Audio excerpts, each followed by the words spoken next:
దేవునికి స్తోత్రం. ఈరోజు ప్రేమాస్వరూపుడకు దేవదేవుడైన యేసుక్రీస్తు ప్రభువు వారి యొక్క ఘనమైన వాగ్దానం.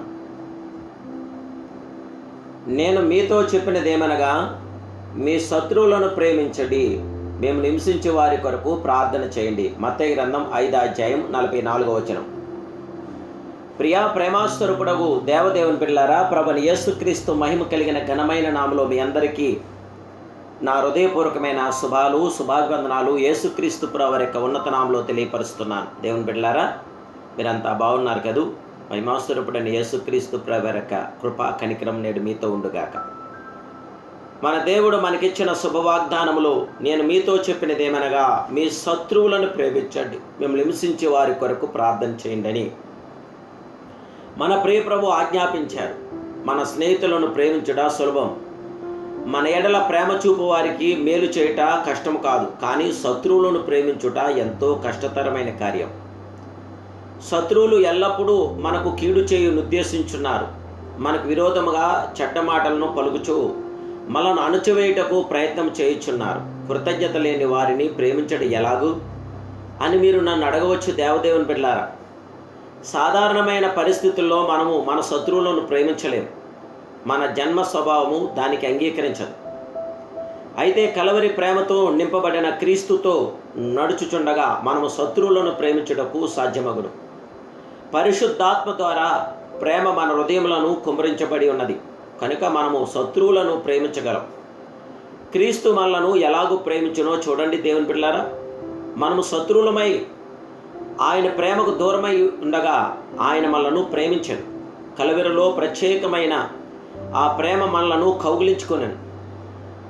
ఆయనను సిలువ వేసిన వారిని ఆయన మనస్పూర్వకముగా క్షమించాను. మనం కలవరిని జ్ఞానించిన కొలది నిశ్చయముగా మన శత్రువులను మనం క్షమించగలుగుతాం, ప్రేమించగలుగుతాం. దేవుని బిడ్డలారా, మన దేవుడు మన ఎడల కృపని చూపించగల మహాదేవుడే. ద్వేషించిన వారందరూ ఆయనకు స్నేహితులుగా మారారు. అలాగే దేవుని బిడ్డలారా, ఎవరైనా మిమ్మల్ని ద్వేషించిన ఆ ద్వేషమును గురించి ఆలోచించక వారికి ఏ విధంగా మేలు చేయగలమని చూడండి. దేవుని బిడ్డ శత్రువులను ప్రేమించి వారిని క్రీస్తు వద్దకు నడిపించగలరా? మనకు అనుగ్రహించబడిన పరిశుద్ధాత్మ ద్వారా దేవుని ప్రేమ మన హృదయంలో కుమ్మరించబడి ఉన్నది. దేవుని కృపలో నింపబడదాం. ఇన్నాళ్ళు దేనికోసం నువ్వు ప్రభు సన్నిధిలో ఏడ్చావో, దేవుని బిడ్డ మొరపెట్టావో, రోధించావో, సమాధానం రాకుండా దేనికోసం కనిపెట్టావు, దాన్ని నువ్వు రోజుల వ్యవధిలోనే పొందుకోబోతున్నావు. ఇది ఆవశ్యకం. నువ్వు అడిగిన దానికంటే మరి శ్రేష్టమైన బహుమానాన్ని పొందబోతున్నావు. ఎందుకంటే నువ్వు నమ్ము నీ దేవుడు అడిగిన దానికంటే అత్యధికంగా చేయగల మహాదేవుడే. ఎంతటి మహాదేవుడు, మహోన్నతుడు, పరిశుద్ధుడు, పరిపూర్ణుడు నీ దేవుడై ఉండగా దిగలెందుకు? అధైర్యపడక ప్రభుని మనసారా ప్రేమించండి, ఘనపరచండి. ఆ సర్వప్రియ జగత్ రక్షకుడైన దేవుడి యొక్క శాశ్వత కృపతో నింపబడండి.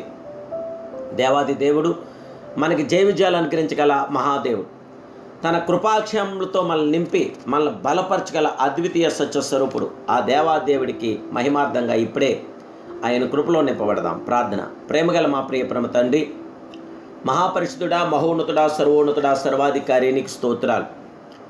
దేవా, శత్రువులను ప్రేమించమని మీరు మాట సెలవిస్తున్నారు. మేము నివసించే వారి కొరకు ప్రార్థన చేయమన్నారు. ఈ ఉదయకాల సమయంలో మీరు మాకు ఇచ్చిన ఈ శుభవాగ్దాన్ని బట్టి నీకు స్తోత్రాలు దేవా. మీ కృప ద్వారా మాకు జయ విజయం, ఆనంద, ఆదరణ, సంరక్షణనిచ్చి మీ కృపాక్షయాలు మాకు దయచేసి శాంతి, సమాధానం, నెమ్మది, ఆదరణ మీ బిడ్డలని మాకు దయచేయమని, మమ్మల్ని ఆశీర్వాదకరంగా, దీవెనకరంగా చేయబట్టి నడిపించమని యేసుక్రీస్తు ప్రభువు వారి యొక్క సర్వశక్తి గల నామములో ఈ దీన ప్రార్థన మీరు అంగీకరించి మాకు విజయం ఇమ్మని ప్రార్థిస్తున్నాను పరమ తండ్రి. ఆమేన్, ఆమేన్, ఆమేన్. జీవగల దేవదేవుని బిడ్డలారా, మీ ప్రత్యేక ప్రార్థన అవసరం ఉంటే వాట్సాప్ ద్వారా మెసేజ్ చేయండి. ఇంతవరకు ఈ ఛానల్ మీరు సబ్స్క్రైబ్ చేసుకోకపోతే సబ్స్క్రైబ్ చేసుకుని అనేకులకి వాక్యాన్ని షేర్ చేసి దేవుని నామాన్ని మహిమపరచండి. దేవుని నామానికి ఘనతగా మీరు నిలవండి. ప్రభు ఎల్లప్పుడూ మీతో ఉండుగాక. God bless you.